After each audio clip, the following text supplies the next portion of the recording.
Olá, estamos começando mais um Ver TV, um programa para quem gosta de televisão. Realização da TV Brasil e da TV Câmara, com apoio da Comissão de Direitos Humanos da Câmara dos Deputados. O Ver TV discute aqui toda semana o papel da televisão na sociedade brasileira. E você é sempre o nosso convidado. Crianças e adolescentes continuam sendo vítimas de assédio e mesmo de exploração sexual. A televisão fala desses crimes nos telejornais, algumas vezes de maneira equilibrada, em outras apelando para o sensacionalismo. E vários programas são acusados de estimular a erotização precoce. Essas são algumas das questões que discutiremos hoje aqui com as nossas convidadas. Raquel Moreno, integrante do Observatório da Mulher.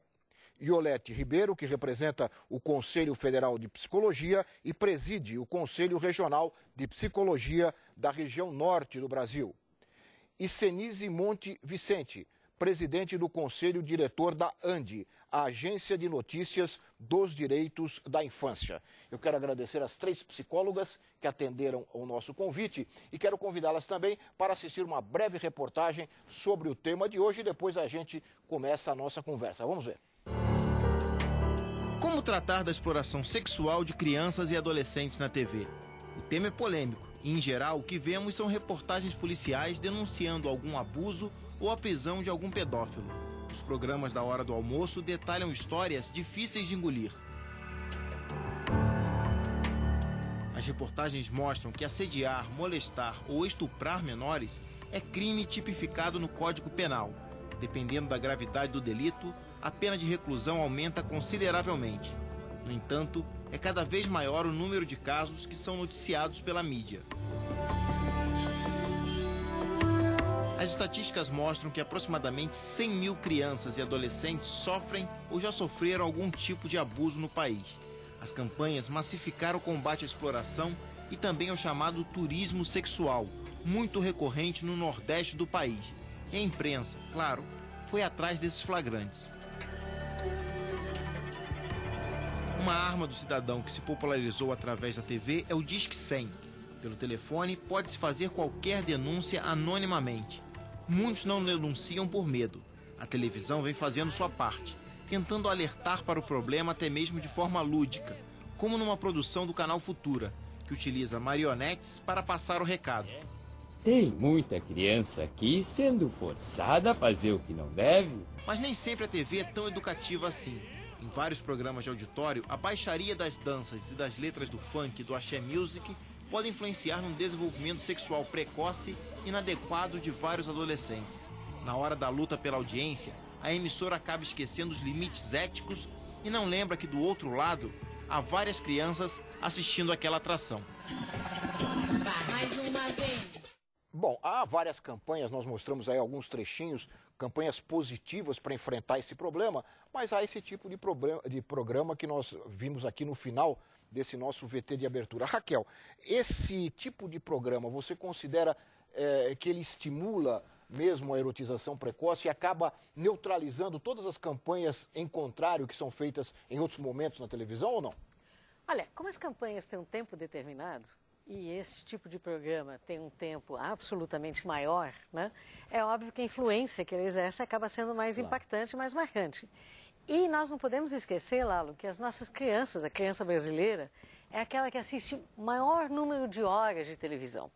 Então a TV, que é uma educadora informal, tem um impacto e uma força muito grande na cabeça deles. E obviamente o que você vê na TV, você imita, você acha que é bonito, né? Então obviamente estimula uma erotização precoce, porque são as crianças que mais assistem horas de TV e são as crianças mais precocemente erotizadas quando comparadas com as crianças do resto do mundo.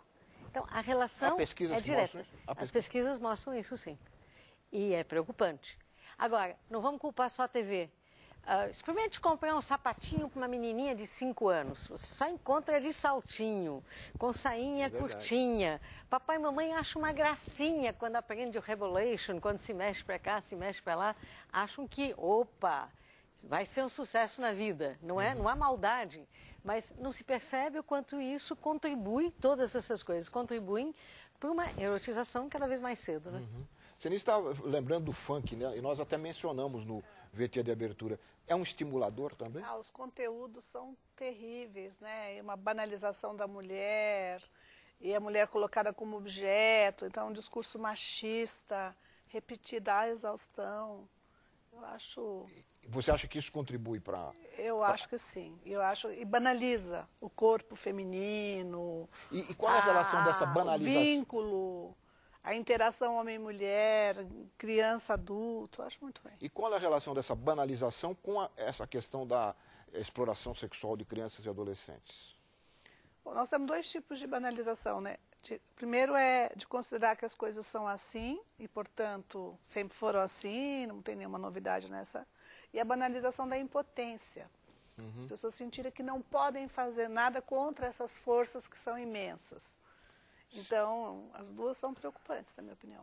Falei. Eu acho que esses programas, a cobertura que se dá para essa questão, também ainda incita a população a ter um ódio, uma raiva, um desejo de vingança em relação aos abusadores, como se isso fosse resolver todo o problema. E aí, o direito que a criança e o adolescente têm a desenvolver sua sexualidade, né, com proteção, com segurança, não fica garantido. Né? Você vê, não há uma abordagem desses temas, né, de como é que pode se garantir esse desenvolvimento para a criança e adolescente com segurança. Uma proteção. Uma proteção, ela tem que exercer sua sexualidade em desenvolvimento, ela tem que se desenvolver ao longo da vida e esse ambiente não propicia uma educação sexual ou uma educação que discuta as questões de gênero, né, na escola, desde cedo, né, só se aborda a violência. Eu vou aproveitar, não vou deixar perder a oportunidade, já que você veio de Manaus, você vive em Manaus, e a gente sabe que na região norte, em quase todo o país, não é só na região norte, mas em quase todo o país você tem programas, especialmente na hora do almoço, eu conheço vários no Nordeste, que fazem uma exploração. São ditos telejornais, mas na verdade são grandes espetáculos da barbárie, né?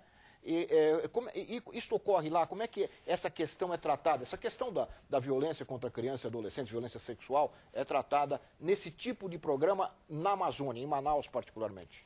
Então, a criança ela é colocada, né, como uma coisa, como um objeto, né, numa cena onde se incita a ideia de que vamos fazer justiça, e vamos fazer justiça prendendo, agredindo também, colocando aquele sujeito para sofrer violência. A própria cobertura que esses programas fazem, né, repleta de violências para as pessoas que estão envolvidas ali naquele cenário e colocadas como os abusadores, né, o suposto abusador.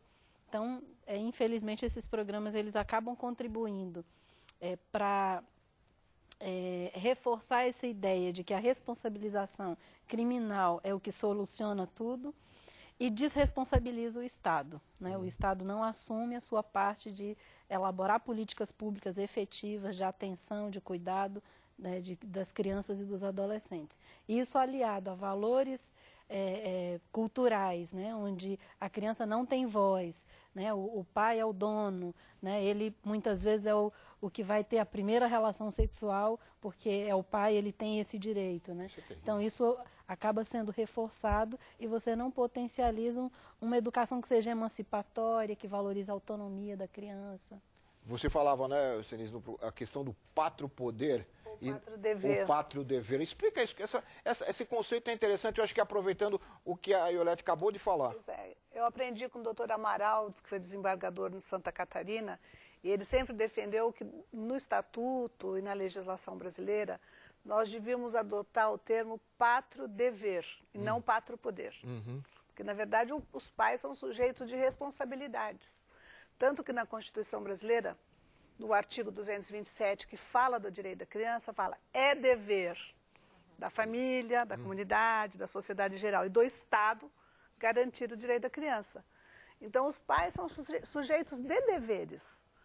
E não é nessa linha da posse da criança como objeto. Sempre que uma criança é tratada como menos que você ou como objeto, está acontecendo uma relação de violência. E quando uma criança não pode desenvolver o seu potencial, que ela está trazendo é importantíssimo, porque também faz parte do desenvolvimento humano a sexualidade, a identidade, o mundo afetivo, E quando a criança e o jovem não pode desenvolver isso com certas garantias, principalmente, por exemplo, os adolescentes homossexuais, que sofrem todo tipo de humilhação, de assédio moral, todo tipo de preconceito, quando você não garante que o desenvolvimento possa ocorrer plenamente, também está acontecendo violência. Essa ideia do pátrio, eu gostaria de insistir um pouquinho, essa ideia do pátrio poder, ela acaba reforçando a ideia de que a criança é um patrimônio do adulto, né? O adulto tem a posse sobre ela, né? O que acaba justificando, né, esse tipo de crime, desses crimes que são cometidos. Justificando só na cabeça do agressor e de um sistema que não funciona, né? Por que esse sistema não funciona? Qual é... Ótimo você ter me perguntado isso. Adoro essa pergunta. Por favor. Porque a legislação prevê Conselho Tutelar, Ministério Público, Juiz da Infância, Delegacia Especializada. Quer dizer, a comunidade não tem que responder com as próprias mãos, porque tem um sistema de justiça. Claro. Agora... Embora a televisão, às vezes, nesses programas policialescos, queira resolver o problema ali, né? Mas é só um parênteses. Ou seja, estimula a lei do talhão. Exatamente. E vou dizer, pior que o talhão, porque se o menino roubou e as pessoas querem matar, isso não é talhão, porque talhão é resposta no mesmo nível. Aqui é muito pior. É pior, é a execução sumária. Essa propensão a tratar os problemas que só vão ser resolvidos se houver execução sumária é uma das coisas muito preocupantes que acontece no Brasil e que a mídia pode induzir. Na verdade, ela prestaria um grande serviço se mostrasse como é que funciona o sistema.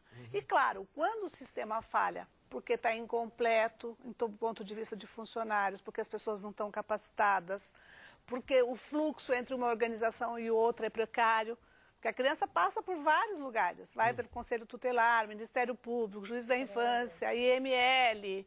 Você tem um conjunto de organizações que vão tipificar o crime. E claro que se não funcionar bem, a criança sai prejudicada.